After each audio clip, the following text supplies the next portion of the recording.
Bien, vamos a seguir con nuestra serie de Católicos con Doctrina, un recorrido por nuestro catecismo de la Iglesia Católica. Bueno, aclarar que es el catecismo aprobado por el Santo Padre ya fallecido, canonizado Juan Pablo II, y que bueno, nos revela en 4 momentos muchos aspectos importantes a la hora de reforzar, reafirmar nuestra fe. Hoy vamos a iniciar el capítulo segundo. Vamos a trabajar los numerales 50 al 53, tal como lo dice la imagen que le hace pues compañía al audio. Y luego este episodio, pues recordar, va a estar cargado o subido al canal de YouTube Abrazando Nuestra Fe, que es un podcast que estamos publicando al día siguiente de su publicación original en el que es para los días lunes en el grupo de WhatsApp. ¿Qué nos dice este capítulo segundo? Bueno, nos habla de Dios al encuentro del hombre. Fíjense que en la primera parte era un poquito el hombre que busca a Dios, ¿no? El hombre que busca esas respuestas existenciales, eh, para qué viene el mundo, cómo puedo hablar yo con Dios, las vías de acceso al conocimiento de Dios. Pero ahora, en una reciprocidad existencial, puedo darle ese término, vamos a ver a un Dios que sale al encuentro del hombre. Vamos a tratar de entender por qué, para qué Dios se ocupa en que el hombre también le busque, o él, mejor dicho, se ocupa de él también buscar al hombre, es decir, a su creación. También decir en el contexto del catecismo y de la Biblia que, bueno, cuando se habla de hombre, yo sé que en estos términos, en estos tiempos es complejo expresarse así, pero cuando habla del hombre, habla del ser humano, habla del hombre y la mujer. El numeral 50 nos dice, mediante la razón natural, el hombre puede conocer a Dios con certeza a partir de sus obras. Pero existe otro orden de conocimiento que el hombre no puede de ningún modo alcanzar por sus propias fuerzas, que es la revelación divina. Por una decisión eternamente libre, Dios se revela y se da al hombre. Lo hace revelando su misterio, su designio benevolente que estableció desde la eternidad en Cristo en favor de todos los hombres. Revela plenamente su designio enviando a su Hijo amado, nuestro Señor Jesucristo, y al Espíritu Santo. Es decir, es voluntad de Dios, ha sido voluntad de Dios darse a conocer al hombre, revelarse al hombre. Y me encanta el término que usa una decisión enteramente, yo dije eternamente, es enteramente libre. Es decir, Dios lo hace porque quiere. Explicar las razones de ese amor, yo creo que más sería vivirlo que explicarlo. Dios no tiene tanto que explicar que nos ama porque lo ha demostrado desde la creación del mundo.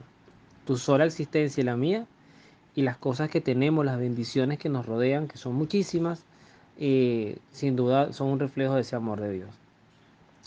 Ya en el numeral 51 empezamos a hablar de Dios revela su designio amoroso. Entonces en el 51 nos dice, dispuso Dios en su sabiduría revelarse a sí mismo y dar a conocer el misterio de su voluntad, mediante el cual los hombres, por medio de Cristo, Verbo encarnado, tienen acceso al Padre en el Espíritu Santo y se hacen consortes de la naturaleza divina. Es decir, hay un punto interesante. Yo creo que muchos de nosotros alguna vez hemos dado regalos sorpresas o hemos hecho obras que muy poca gente sabe que fuimos nosotros que las hicimos. Eso no está mal. Eso a veces es como decía aquel refrán que usaba Miguel Ángel Landa, un hombre, un productor, además que hacía ese programa muy conocido hace otro años, llamaba Bienvenidos.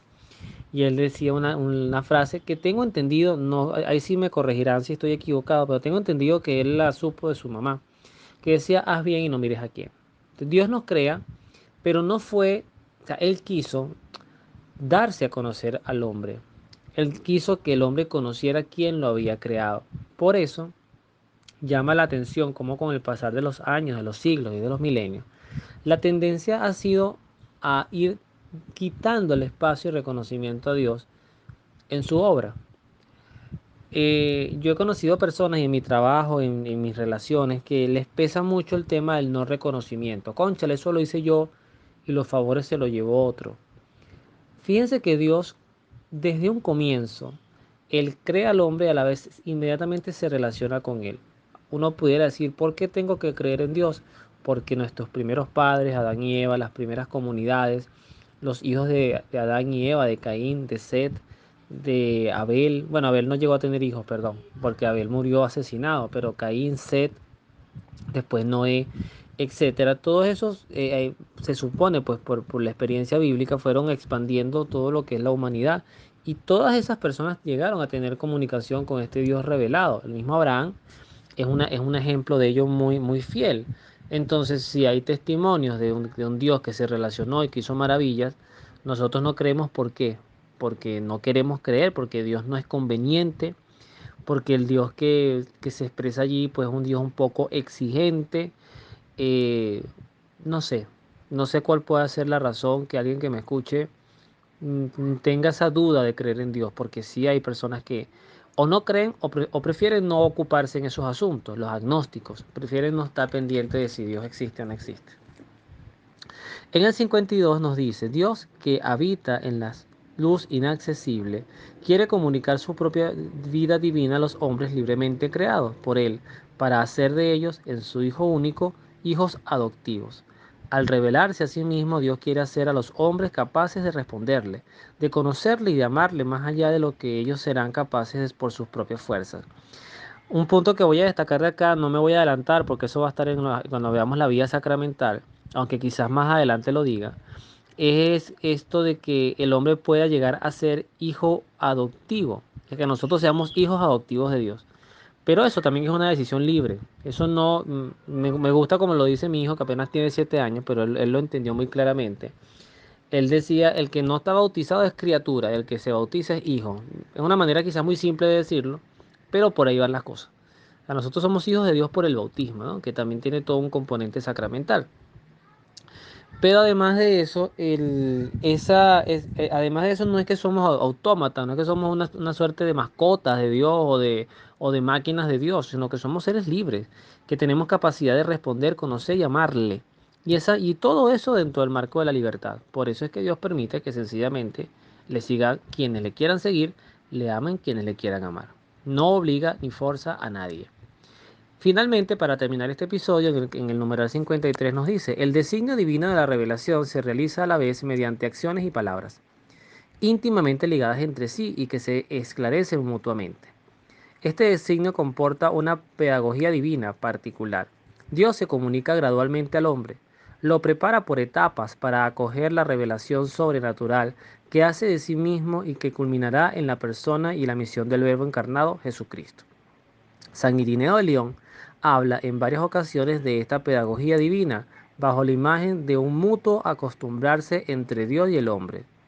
El Verbo de Dios ha habitado en el hombre y se ha hecho hijo del hombre para acostumbrar al hombre a comprender a Dios y acostumbrar a Dios a habitar en el hombre, según la voluntad del Padre.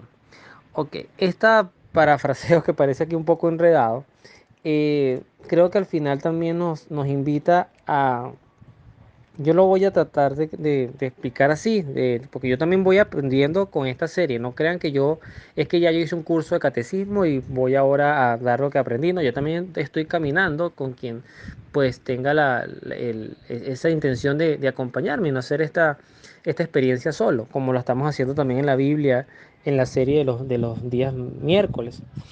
Eh, hay un vínculo que es inseparable, así como el alma y el cuerpo son inseparables. Dios y nosotros somos inseparables. Es decir, Dios está en cada uno de nosotros. Parte de su ADN, pudiéramos decirlo así en un lenguaje científico, quizás metafórico, pero científico, parte del ADN divino está en nosotros. Entonces, es como el padre que aunque quiera negar a su hijo, pues se parece a él y es innegable. Nosotros somos experiencia de Dios, somos imagen de Dios, porque además en la creación no hay ninguna especie, no hay nada que se asemeje al ser humano. Nada. Nosotros somos sin duda dueños del mundo. De hecho, el Salmo 8 lo dice, ¿no? Que es el hombre para que te acuerdes de él, el ser humano para darle poder. Lo hiciste poco inferior a los ángeles y le diste gloria y majestad y además las llaves, todo lo que habla ahí ese salmo, de todo lo que Dios nos dio a través de la creación. Ningún animal, ninguna planta tiene la capacidad de dominar el mundo mientras estemos los seres humanos. Pero además, sí hay un punto importante. El hombre puede gobernar la tierra, el hombre puede ser dueño de muchas cosas de la tierra, pero al final la tierra cuando se sacude, cuando expresa su fuerza, pues también nos dice lo débiles que podemos llegar a ser.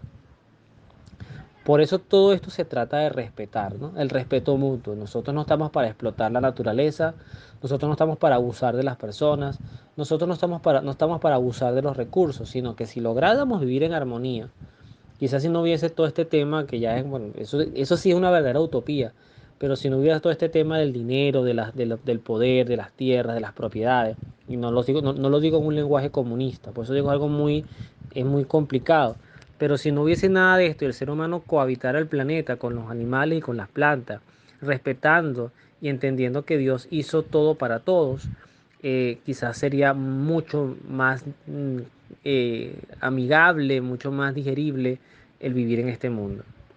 Sin embargo, estamos llenos de avaricia, de soberbia, de poder, de envidias.